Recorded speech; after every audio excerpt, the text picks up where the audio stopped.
고혈압은 병이 아니다. 마스모토 미스 마사.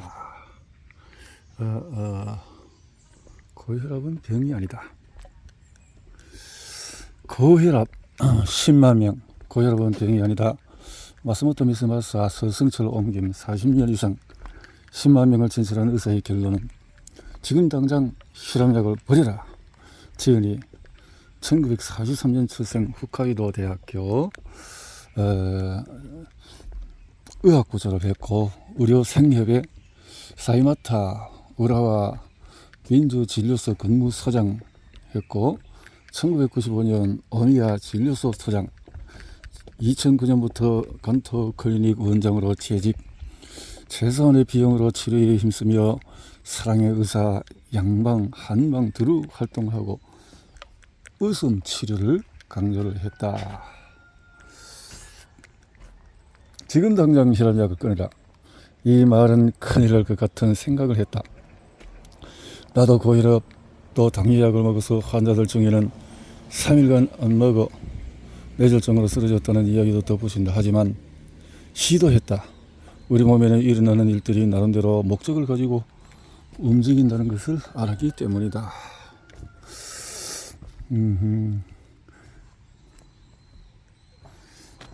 목적을 갖고 움직이기 때문에, 심지어 약은 우리 몸의 회복 반응을 억제한다는 것을 알았기 때문이다. 그래서 매 식사마다 한 주먹씩 먹는 약을 줄이게 했다. 더 나아가서 약을 끊게 하고 관찰, 또 제 경험상에는 악화되는 환자는 없었다. 오히려 예전보다 빨리 회복되고 기력을 되찾는 것이었다 한 건데요. 드럭 먹어의 위험이다. 드럭 먹어의 위험. 거의 모든 혈압약은 클로니딘, 메틸 도파 포함해서 이런 것들은 고갈되는 영양소가 뭐냐고? 코큐텐. 그러면 어떻게 될까요? 피로하고 무기력하고 근육 및 다리에 경련이 일어나고 기억력이 상실되고 감염증과 간 손상, 심근경색 위험이 증가하고 암 발생 위험이 증가한다. 드럭 먹어. 거의 모든 혈압약이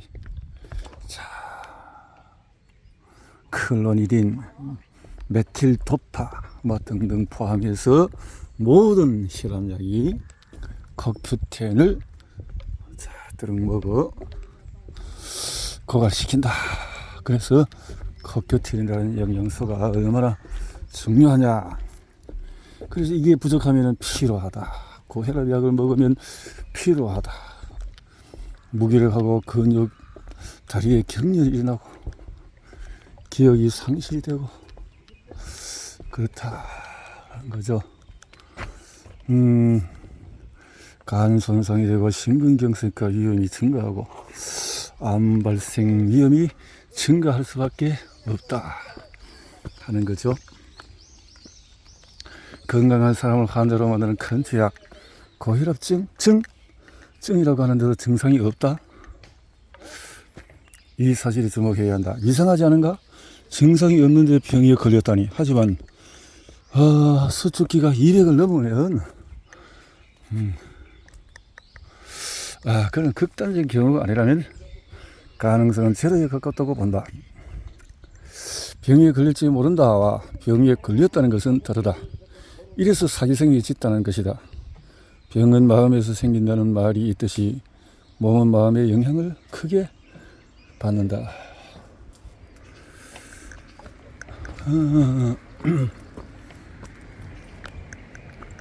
혈압약 데이터 조작 사건. 대체 누가 기준을 정하나?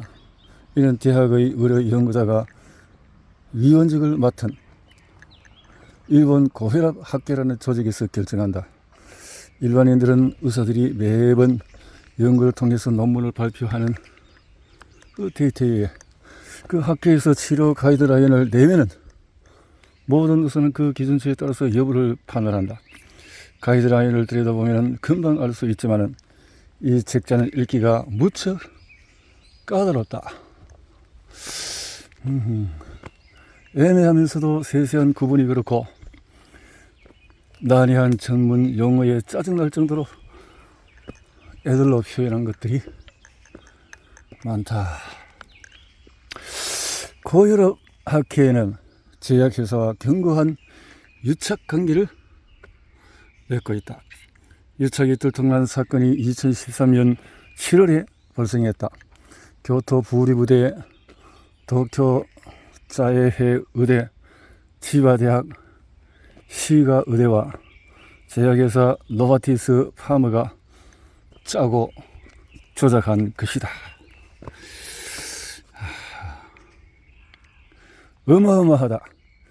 이 약은 일본뿐만이 아니라 100여국에서 승인을 받았다. 엉터리 논문으로 조작한 대히트 상품이다. 그래서 이런 약들의 발암물질들이 그래서 판매 중지된 발사르탄이라는 것이 이렇게 바람을 일으킨다 해서 판매가 중지가 되었다. 유럽의약품 안정청도 중국산 발사르탄 함유된 고혈압 치료제를 회수했다. 소비자 보호를 위해서 국내 판매도 중단되었다. 이렇게 그럼 그 오랫동안 먹었던 사람들은 그 피해 보상은 또 피해 보상을 받으면 또 세월이 지나서 그 사기를 당한 것에 대해서 얼마나 억울하겠습니까? 발사르탄이 주목받게 된 것은 2004년부터 약 5년에 걸쳐서 교토 부리부대 교수가 실시한 연구 때문이다.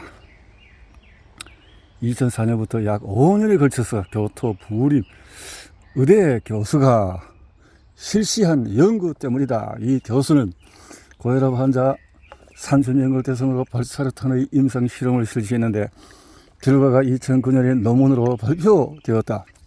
주요 내용은 발사르탄이 혈압을 낮출 뿐 아니라 뇌졸중이나 협심증의 위험도 줄여주는 효과가 있다고?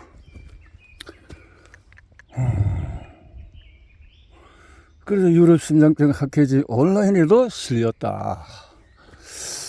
유럽 심장병 학회지에도 실렸다. 게다가 이 교수는 심장 비대증이나 당뇨병 환자에게도 같은 효과가 있다고 일본 순환기 학회지에 발표하여 유명세를 타면서 일약 스타가 되었다. 이렇게 해서 수많은 사람들이 고통 속에 빠지고 또 많은 사람의 신뢰를 저버리게 되어진다라는 거네요.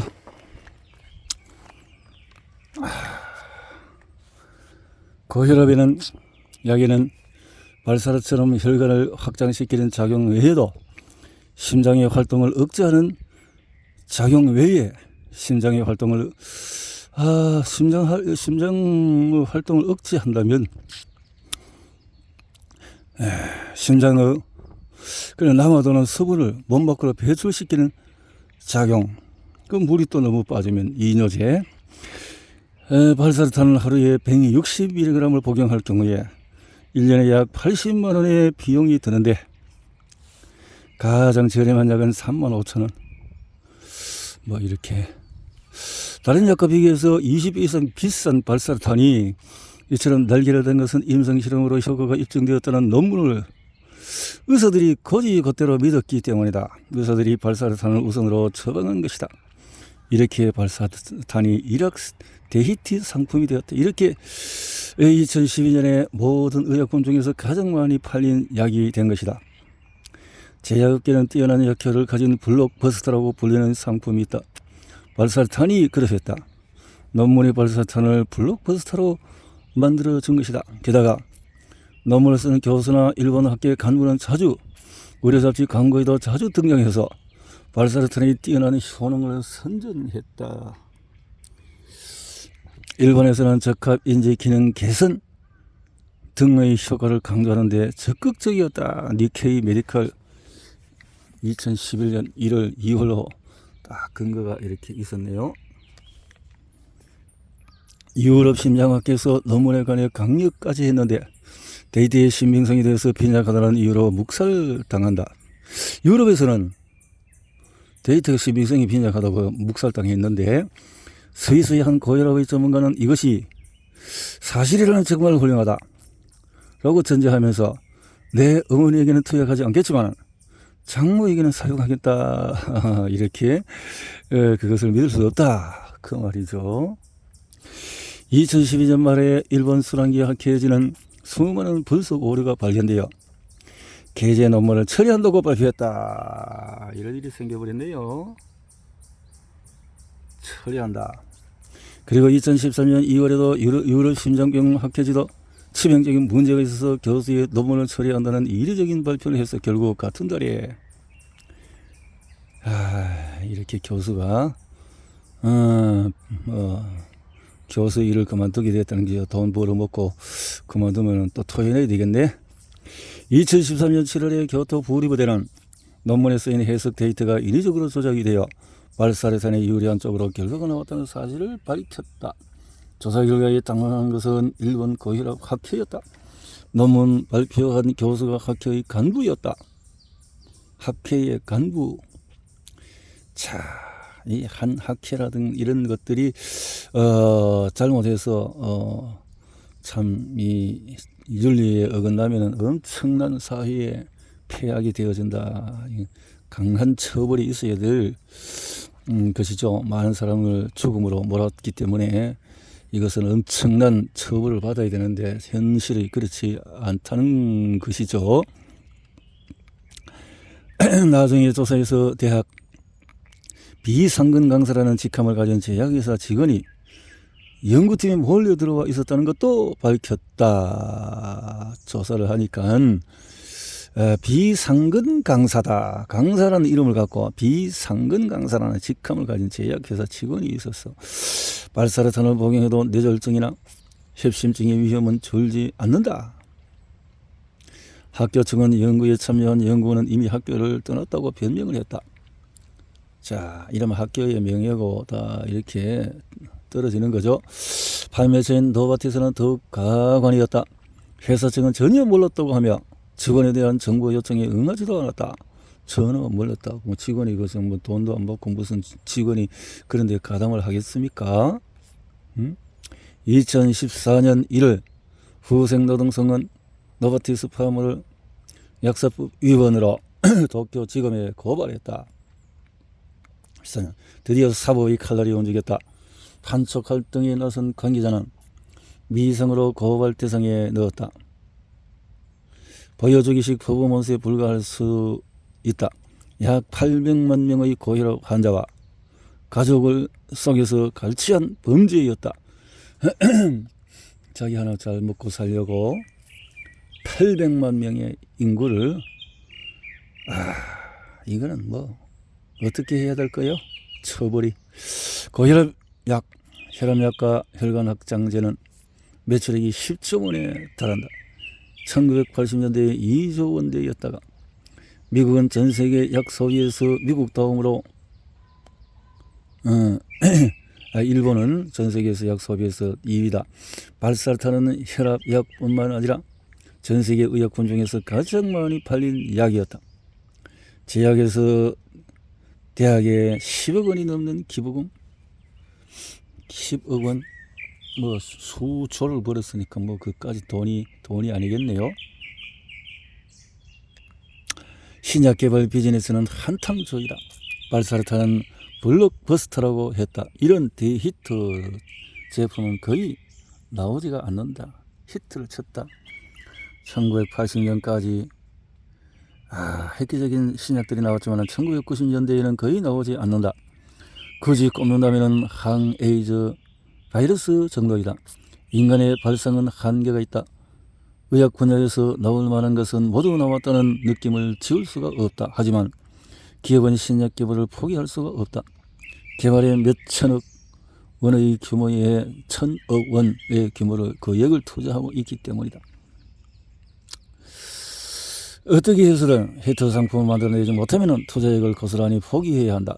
히트 상품을 개발하면 투자이익을 보상받는 수준에 그치는 것이 아니라 막대한 이익을 챙길 수 있다. 사정이 이렇다 보니 차라리 더이라도 할 만하다. 기부금을 요구하는 의용학자들 흥미로운 기사가 있다. 2008년에 3월 30일 요미우리 신문에 실린 지침 작성 의사 90%에게 기부금 전달했다고 제약회사로부터 신문사는 전국 50여 개 국공립대학에 2002년부터 2006년까지 5년간 의학부 학자가 받은 기부금의 액수와 제공자를 공개하게 했다. 그래서 간여한 의사가 받은 기부금에서 보니까 오기하리 도시오 22억 2,915만원, 오사카대 명예교수인데 이렇게 받았다. 죽을 때까지 후세대에도 두고 이 명예에 먹칠을 또 누가 알겠습니까? 자손들이 그렇게 해도 기쿠치 겐지로 9억 4,300만, 아사히카 의대 명예교수 등등등 2002년부터 2004년까지 전국 48개 국공립대 의학부의 기부금 내역이 어마무시하다. 자, 결과로 고혈압이 또 고콜레스테롤 등의 가이드라인을 만든 276명 가운데 87%에 해당하는 240명이 제약회사로부터 87%에 해당하는 2004년 고혈압 가이드라인의 경우에 위원 9명 전원에게 총 82억 원이라는 기부금이 전달되었다. 그러니까 무슨 학회라는 것을 믿을 수가 없겠다라는 거죠. 엄청나다. 하지만 이 금액도 100% 신뢰할 만한 공개가 아니라는 목소리도 있다. 연구비가 필요하다는 것은 어느 정도 이해가 가능하지만은 이렇게 한편 제약회사 관계자는 이렇게 말한다. 기부금은 의사와 친분 관계를 유지하기 위한 일종의 인사이다. 일종의 통행료이다. 이쯤 되면 악덕상인에게 뇌물을 강요하는 관료 같은 느낌이다. 이 기사가 나가고 5년 후에 발사한 데이터 조작 사건이 세상에 알려졌다. 아이고 5년이나 또 지났네. 일본의 고혈압 기준치 변체사를 보면 1987년의 후생성은 노인건강법에 의한 건강진단 매뉴얼에 따라서 치료가 요구되는 기준치를 수축기 180mHg 이완기는 100으로 정의했다. 이 수치는 40세 이상의 건강검진에 적용하는 것으로 1994년 판에서도 변하지 않았다. 1994년까지도 실제로 2000년까지 180, 105는 3개월까지 상황을 지켜보는 것으로 되어 있었다. 지켜보자 이렇게 됐는데 그것을 요즘 그렇게 떨어뜨렸다는 거죠. 고혈압 약들을 보면 레니 안지온신계라는 것이 있고 부피를 이런 것들이 안지오텐신2로 변환되고, 안지오텐신2는 혈관을 수축시켜서 혈압을 증가시키고 부신 비질에도 알도스테론을 분비하도록 자극하는 건데, 이렇게 몸이 안 좋으면 이렇게 혈압을 오히려 수축시켜서 혈압을 증가시켜야 몸에 그래도 건강이 유지가 된다는 거죠. 알도스테론은 신장에서 나트륨과 물의 재흡수를 증가시킨다. 나트륨과, 그런데 혈중 나트륨과 물이 증가하면 체액 총량과 또 혈압이 증가한다. 이거는 오히려 천연적이고 자연적이고 우리의 몸을 또 좋게 만들 수 있는 이런 하나의 기질인데, 레닌 안지오텐신 알도스테론계가 비정상적으로 활성화되면 혈압이 높아진다. 비정상적으로 되면 이 계의 각 단계를 교란시켜서 혈압을 낮추는 약물이 개발되어 고혈압, 신부전, 신부전, 그리고 당뇨를 치료하는 데 쓰이고 있다. 이거를 혈압을 교란시켜서 자연 상태에서 올라가는 그것을 어쨌든 교란시켜서 올라가는 것을 떨어뜨린다라는 거죠. 혈압약이 안지오텐신2 수용체 차단제나 고혈압 치료제는 심장병과 뇌졸중을 포함한 다양한 합병증을 예방하는데 뭐 이렇게 예방이라 안지오텐신2 수용체 차단제는 혈관을 좁히는 효소인데 안지오텐신2 수용체 차단제는 특정 수용체로 가는 효소의 경로를 차단해서 혈관이 열린 상태를 유지한다. 수용체가 하는 이 일을 막고 우리는 항생제다 무슨 또 제산제다 뭐 억제제들 안지오텐신2 수용체 차단제의 종류는 에프로사르탄 뭐 이런 등등등 이런 것이 있다. 안지오텐신2 수용체 차단제의 종류로서는 이런 것이 등등등 있고 안지오텐신2 차단제의 부작용은 어떨까요? 배탈이 나고 관절통이 일어나고 인후염이 기침이 발열 피로하고 신경질적이 되고 요통이 일어나고 이는 몸이 제대로 기능을 안 하니까 부작용이래. 이거 뭐 몸 질병이네. 상호작용할 수 있는 약품이 어떠냐? 이뇨제, 칼륨을 함유한 약물과 보충제,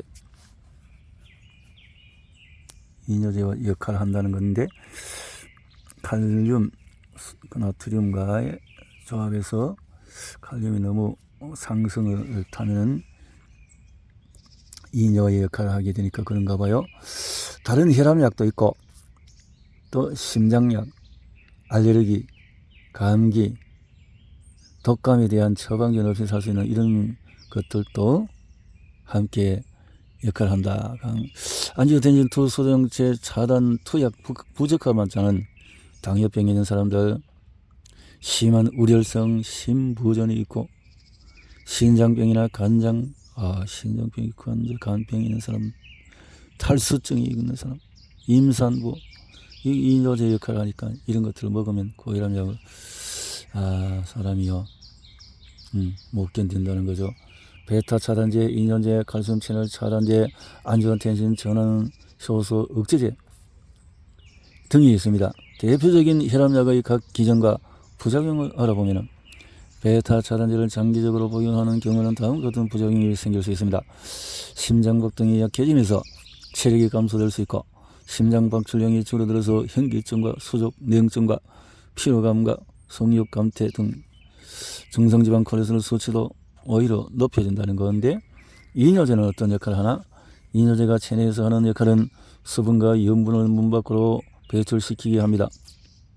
지금 여기에 이제 하얀색으로 되어 이것은 저자가 쓴 것이 아니고 참고적으로 이렇게 체크를 해서 이것은 펌글에서 정리한 것들입니다. 시키게 합니다. 바로 소변을 통해서 말이죠. 이는 몸속의 체액을 줄이는 역할을 하게 됩니다. 자연스럽게 혈관벽의 압력을 줄여주면서 혈압을 낮추게 합니다.